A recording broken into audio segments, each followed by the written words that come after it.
technical specifications. Read it first. Get it.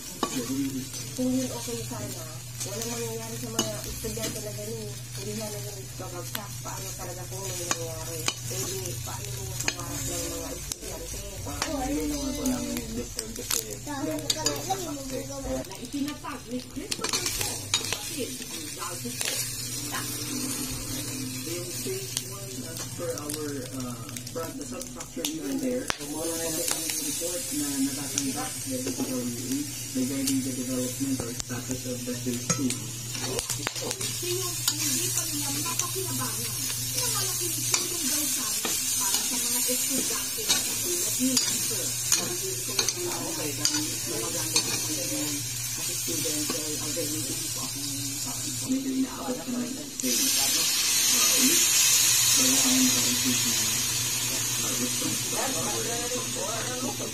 Kung ano yung kanya na inallocate, dapat gamitin natin yung pondo sa tama. Mula sa Entranteng Coliseum labis nito noong taong 2022. Pero sa pagbisita ng aming team sa barangay, ito ang kanilagsadang hindi natapos. Tila pinatag na at binuhusan ng graba. Kaya naman ang pagdaan dito. Yung mga bato, bilas, nahihirapan talaga sila. Hindi maiwasan na may na-aksidente. Kahit maiinis mo baka mag-guide, wala naman po kang magagawa kasi wala naman sa atin yung mga nagtrabaho, iniwanan dito.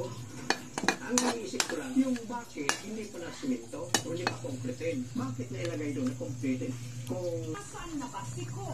Gayong ipinawalang bisa na ng Kongreso ang kanyang travel clearance at nasa immigration lookout na rin. Wala na raw ito sa Amerika katulad ng unang napabalita. Kundi di umano, nasa Europe na.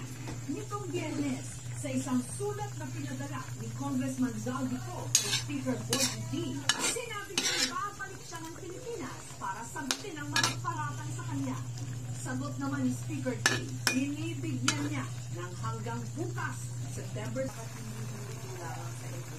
Palatingin ng bahay nila, kahirapan nila kami. Ang ultimate na talo ay ang taong bayan. Kasi lalong-lalo na yung mga mahihirap na nangangailangan ng suporta talaga ng gobyerno. Is pag-ibig. Usa is pag-ibig nga dili man na magbase sa ID. Diba sa ISIS lang sa ipa-online ka. Ay ako rin mag-online. I-chat na kabalo mo mag-online. Dali ra mga na online ha. ID basta na lang kay ID.